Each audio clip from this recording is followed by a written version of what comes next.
રાજકોટમાં સ્થાનિક સ્વરાજની ચૂંટણી પૂર્વે કોંગ્રેસને મોટો ફટકો પડ્યો છે।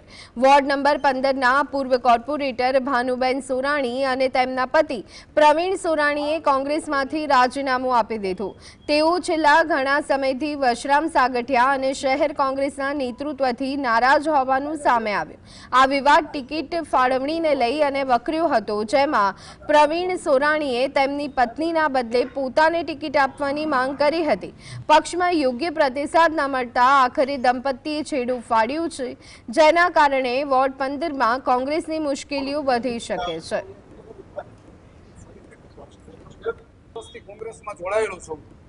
હું ને મારા પત્ની બંને થઈને 5 ટર્મ ચૂંટણી લડ્યા છે કોંગ્રેસમાંથી, પણ હાલની છેલ્લા એકાદા વર્ષથી કોંગ્રેસ સાથે શહેર પ્રમુખ સાથે અને શહેરની નેતાગીરી અને વોર્ડના મારા અમુક આગેવાનો સાથે મારે અણબનાવ હોય, જેના કારણે હું કોંગ્રેસમાં રહી શકું એવું હાલની મારી પરિસ્થિતિ નથી।